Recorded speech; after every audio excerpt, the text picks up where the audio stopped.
Le futur peut être très incertain à cause de ces sauts de paradigme. Heureusement, mes études de statistique et ma tendance à approfondir mes acquis m'ont permis d'y voir plus clair. J'ai connu un professeur, que j'appellerai par ses initiales JMH, qui m'a appris à ma classe que les modes de vie humains, dans un contexte politique voire métapolitique, étaient régis par 4 valeurs. Le salut, la gloire, le confort et l'amour. Ces valeurs forment 2 axes, amour et gloire faisant l'axe dominé-dominant, et salut-confort faisant l'axe stérile-reproducteur. Pour faire plus court, les valeurs dominantes sont en majuscules et les valeurs reproductives sont des R et les autres des N. Et donc, selon l'ordre de priorité de ces valeurs, les gens rentrent donc dans 6 profils, car mon professeur ne s'intéressait qu'à ceux qui ont le confort en premier, car c'est le, entre guillemets, monde dans lequel on vit. Très souvent, la dernière valeur est inexistante, voire vue comme négative. Donc, le monde de confort. Il est fait de 6 profils, le financier, le rentier, le manager, le patron, l'artisan et le cueilleur. Le financier a comme ordre de valeur confort, gloire, salut et amour. Donc, le confort, R, doit être distribué par la hiérarchie naturelle des forts, grand N, et les faibles ne méritent que la pitié, petit n, et aucun amour, petit r. Pour un financier, seuls ceux qui sont rationnels et talentueux parviennent à être assez compétitifs pour accumuler le capital, et ceux qui n'y arrivent pas sont des irrationnels ou des paresseux. C'est le mode de pensée classique des grands patrons. Le financier est épaulé par le manager, qui croit que le confort, grand R, doit être distribué par la hiérarchie naturelle des forts, grand N, et les faibles doivent être motivés à travailler, petit r, pour leur salut, petit n. Le manager est le contremaître du capital. Il motive les travailleurs et bannit les soi-disant paresseux. Il est également épaulé par le rentier, qui est un peu différent mais pas trop.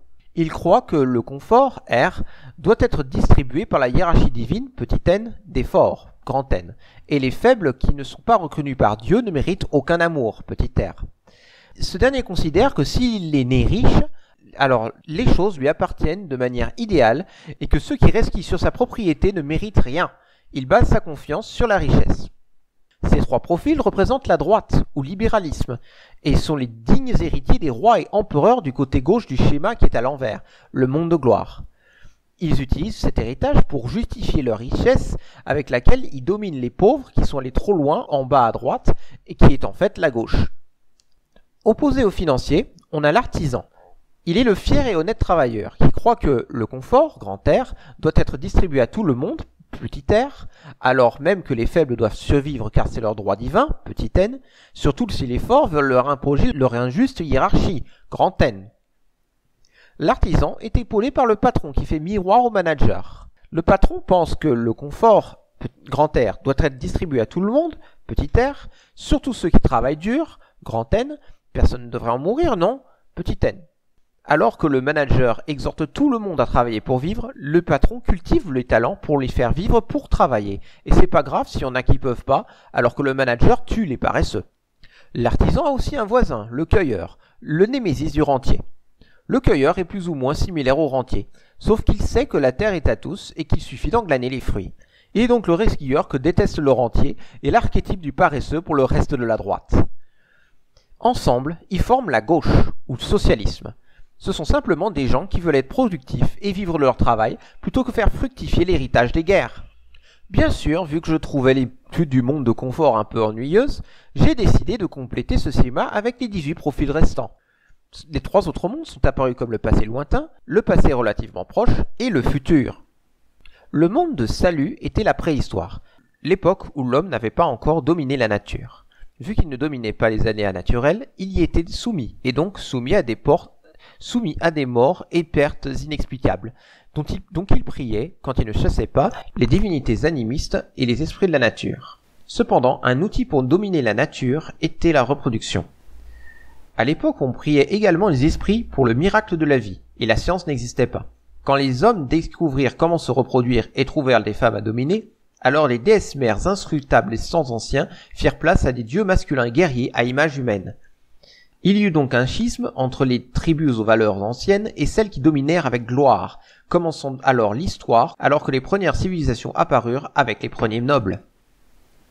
Le monde de gloire fut plus simple, car il amena par lui-même son propre schisme, entre ceux qui respectaient leur prochain selon leurs compétences martiales et ceux qui respectaient la richesse qu'ils accumulèrent.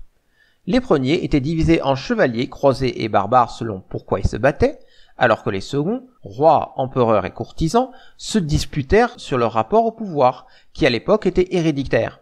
Le roi gouvernait avec ses tripes et sa sociabilité, l'empereur avec rationalité et méfiance, et le courtisan tirait les ficelles du pouvoir en s'occupant de divers détails héréditaires. Par la suite, les Lumières et la Renaissance apportèrent la démocratie et suggèrent un ordre du monde basé sur le capitalisme, qui était un système d'appoint qui semblait bon à l'époque. Le quatrième monde, le monde d'amour, est encore à venir et il arrive au coin de la rue, alors que le capitalisme est supposé mourir et laisser place à une ère d'altruisme où tout le monde aurait le droit de vivre et d'être aimé.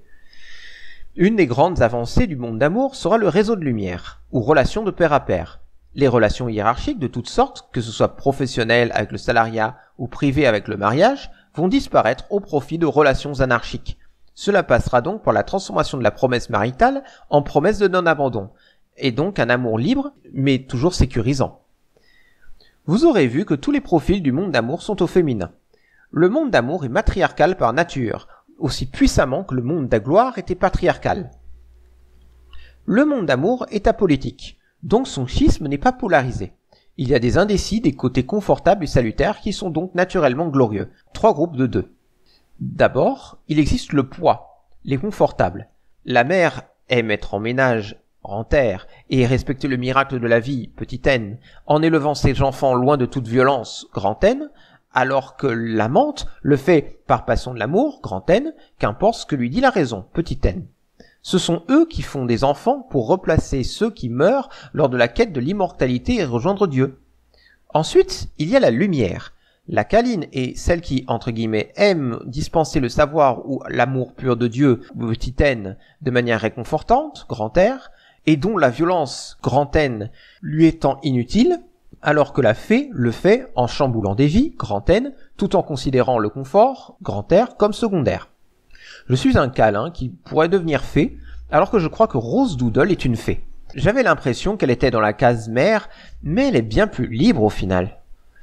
Et puis après, il y a les indécis, qui vont et viennent entre les deux.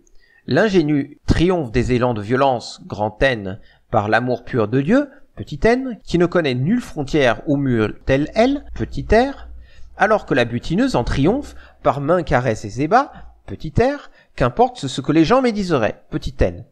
Artsy est un exemple de butineur. Vous pouvez déduire votre futur profil, tout comme vos profils passés, par le jeu de transposition, mais il dépendra donc aussi d'à quel point vous rejetez le confort. Ainsi, une cueilleuse deviendrait mère, câline ou fée. Le monde d'amour sera un futur basé sur un amour libéré, et en général basé sur la promesse de ne jamais abandonner l'autre seul, même si certains profils ont des manières d'aimer préférées.